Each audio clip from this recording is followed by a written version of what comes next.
अस्सलाम वालेकुम दोस्तों, मैं हूं मोहम्मद आज़म एडवोकेट और आप देख रहे हैं लीगल इन्फॉर्मेशन। आज हम डिस्कस करेंगे order 5 of civil procedure code, जो कि है इशुएंस ऑफ समन और सर्विस ऑफ समन्स के बारे में। इसका रूल 1 जो है वो समन्स के बारे में है। सब रूल 1 पढ़ते हैं। When a suit has been duly instituted a summons may be issued to the defendant to appear and answer the claim on a day to be therein specified.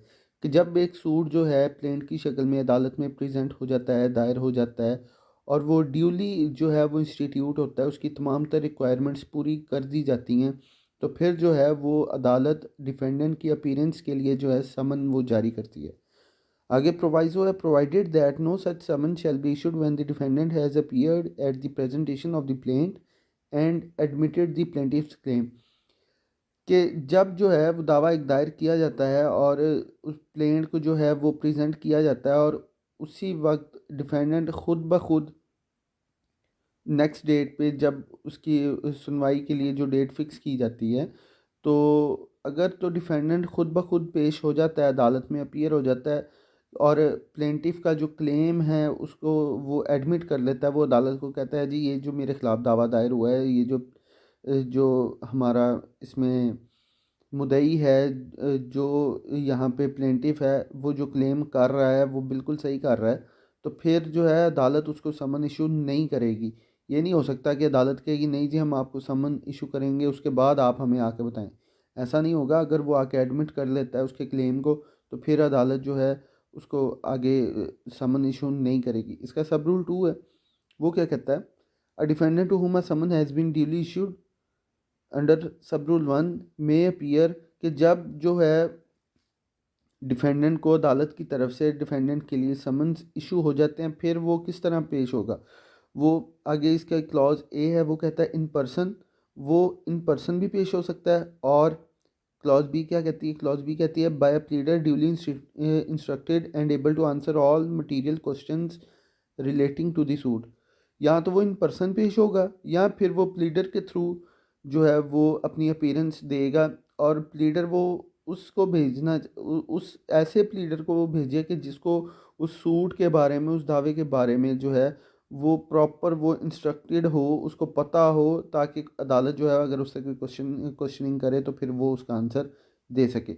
आगे clause C है by a pleader accompanied by some person able to answer all such questions.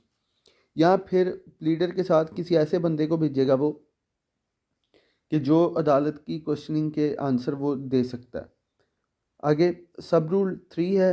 वो क्या कहता है? Every such summon shall be signed by the जज और such officer as he appoints and shall be sealed with the seal of the court.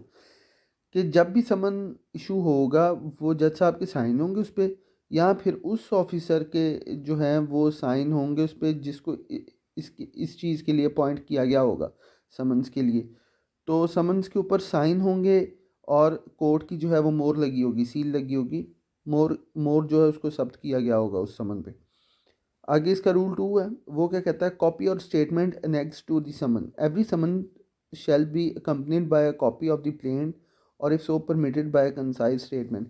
कि जब भी किसी डिफेंडेंट को जो है वो समन भेजा जाएगा, तो उसके साथ प्लेंट की जो कॉपी है वो भी उसके साथ उसको भेजी जाएगी, ताकि उसको पता चल सके कि मेरे खिलाफ जो है वो दावा क्या हुआ है। अब यहाँ पे ये भी है, प्रैक्टिस प्रैक्टिस में ये भी चल रहा है कि ये एक रूल बना दिया गया है कि अगर डिफेंडेंट एक से ज़्यादा हैं, 3 हैं, 4 हैं, 5 हैं, तो जितने डिफेंडेंट्स होंगे उतने हर समन के साथ जो है वो एक एक कॉपी जाएगी। अगर 10 डिफेंडेंट्स हैं तो साथ में 10 कॉपियाँ प्लेंट की भी जाएंगी। आगे रूल 3 है। वो क्या कहता है? कोर्ट में ऑर्डर डिफेंडेंट और plaintiff to appear in person. इसका सब रूल 1 है। वो कहता है wait the court sees reason to require the personal appearance of the defendant, the summons shall order him to appear in person in a court on the day therein specified. कि जहाँ पे court को लगता है कि defendant की जो है वो पर्सनल अपीयरेंस जो है वो ज़रूरी है, तो फिर समन्स में जो है उसको ऑर्डर किया जा सकता है कि आपने इन पर्सन पेश होना है। Sub rule 2, where the court sees reason to require the personal appearance of the plaintiff on the same day it shall make an order for the such appearance. और अगर कोर्ट को ये लगता है कि जो है वो प्लेंटिफ की भी पर्सनल अपीयरेंस ज़रूरी है, तो फिर प्लेंटिफ के लिए वो ऑर्डर करेगी कि आपने भी जो है जो डे फिक्स किया गया उस पर आपने इन पर्सन पेश होना है। आगे रूल 4 है, वो कहता है no party be order to appear in person unless resident within certain limits. No party shall be order to appear in person unless he resides within the local limits of the court's ordinary original jurisdiction. कि किसी भी बंदे को, किसी भी party को तब तक जो है वो इन पर्सन अपीयरेंस के लिए समन जारी नहीं किए जा सकते जब तक कि वो उसकी लोकल लिमिट्स के अंदर ना रहती हो। क्लॉज ए कहती है। क्लॉज बी क्या कहती है, without such limits but at a place less than 50 और वे देर इज़ अ रेलवे और स्टीमर कम्युनिकेशन और other established public convenience for fifth, 5/6 of the distance between the place where he resides and the place where the court is situated less than 200 miles distance from the courthouse। कि जहाँ पे जो है एक party जो है वो less than 200 miles के फासले पे रहती है। 200 माइल से कम का जो है वो वहाँ पे एक रास्ता है, कोई ऐसी जगह है जहाँ पे जो डिफेंडेंट की रेजिडेंस है वो कोर्ट, जहाँ पे कोर्ट मौजूद है और जहाँ पे डिफेंडेंट की रेजिडेंस है, इन दोनों का दरमियानी फासला जो है वो 200 माइल से कम है। और वहाँ पे प्रॉपर जो है आमदो रफ्त की कम्युनिकेशन कन्वीनियंस जो है वो मौजूद है, वो आ जा सकता है। रेलवे की सहूलत मौजूद है, ट्रांसपोर्ट की सहूलत मौजूद है। तो फिर जो है कोर्ट उसको जो है पर्सनल अपीयरेंस के लिए उसको ऑर्डर कर सकती है, समन इशू कर सकती है। अदरवाइज़ कोर्ट जो है उसको पर्सनल अपीयरेंस के लिए समन इशू नहीं कर सकती। आगे इसका रूल 5 है, वो कहता है summons to be either to settle issue or for final disposal. The court shall determine at the time of issuing the summons whether it shall be for the settlement of issue only or for the final disposal of the suit, and the summons shall contain a direction accordingly। कि जब समन issue होगा वो या तो settlement of issue के लिए जारी होगा या फिर उसकी फाइनल डिस्पोजल के लिए। और जिस चीज़ के लिए भी ये इशू होगा उसमें समन में इस चीज़ को डायरेक्ट किया जाएगा, लिखा जाएगा, ताकि आगे जो पार्टी है उसको पता चल सके। आगे प्रोवाइजो है, वो क्या कहता है, provided that in every suit heard by a court of small causes the summon shall be for the final disposal of the suit. कि ऐसे सूट्स जो स्मॉल कॉजेज में ज़ेर समात होते हैं तो उनमें जब जो समन इशू होंगे वो फाइनल डिस्पोजल के लिए ही होंगे। आगे रूल 6 है, वो क्या कहता है, fixing day for appearance of defendant. The day for the appearance of the defendant shall be fixed with reference to the current business of the court and the place of residence of the defendant and the time necessary for the service of the summons, and the day shall be so fixed as to allow the defendant sufficient time to enable him to appear and answer on such day। Rule 6 जो है वो हमें कहता है, बताता है कि court जो है जब उसने समन जारी करने हैं तो ऐसा नहीं है कि आज जो है समन उसने जारी किए हैं और वो डिफेंडेंट की जो अपीयरेंस है उसके लिए डेट कल की रख दे, उससे अगले दिन की रख दे। जो कोर्ट है उसने इस चीज़ को जो है अब इस चीज़ को भी देखना है कि डिफेंडेंट जो है वो कितनी दूरी पे रहता है, उसको जो समन्स की सर्विस होगी उस पर वो कितने दिन लगेंगे। मतलब ये कि एक सफिशेंट टाइम जो है वो कोर्ट ने देना है डिफेंडेंट को अपनी अपीयरेंस के लिए।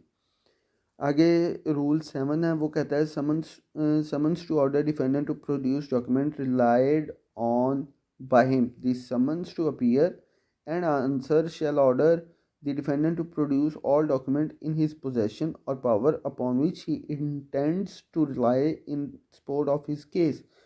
जो कोर्ट है वो जब डिफेंडेंट की अपीयरेंस के लिए समन जारी करेगी तो उसमें ये भी डायरेक्ट कर सकती है कि जो डिफेंडेंट है वो तमाम तर डॉक्यूमेंट्स जो है उसके पोजेशन में है या वो ऐसे डॉक्यूमेंट्स जिस पे उसने रिलाई करना है अपने रिटर्न स्टेट में, वो भी जो है उसको साथ में पेश करे लेके। आगे रूल 8 है, वो क्या कहता है, on issue of summons for the final disposal defendant to be direct to produce his witnesses where the summon is for the final disposal of the suit It shall also direct the defendant to produce on the day fixed for his appearance all witnesses upon whose evidence he intends to rely in support of his case, कि जब जो है वो समन अदालत एक final disposal के लिए defendant को जारी करेगी, तो फिर जो है कोर्ट उस समन में डिफेंडेंट को डायरेक्ट करेगी कि जो आपके विटनेसेस हैं जिन पे आपने रिलाई किया हुआ है, उनके अपनी एविडेंस देने के लिए, अपनी जो है ज़ुबानी शहादत के लिए, तो फिर जो है कोर्ट उस समन में डिफेंडेंट को डायरेक्ट करेगी कि अपने विटनेसेस को आप लेके आए, प्रोड्यूस करें, ताकि जो उसकी है फाइनल डिस्पोज हो, जो आपका सूट है वो फाइनल डिस्पोज हो सके। तो ये जो थे हमने आज 8 रूल पढ़े हैं, ऑर्डर 5 रूल 1 to 8 तक हमने पढ़ लिए हैं। ये है इशुएंस ऑफ समन्स के बारे में। आगे इसका जो पार्ट है सर्विस ऑफ समन का, वो हम नेक्स्ट वीडियो में इंशाल्लाह करेंगे। तो उम्मीद करता हूँ कि आपको वीडियो मेरी अच्छी लगी होगी। अगर आपको मेरी वीडियोस अच्छी लग रही हैं, समझ आ रही है, तो काइंडली मेरे चैनल को लाइक करें, शेयर करें, कमेंट करें और सब्सक्राइब करें।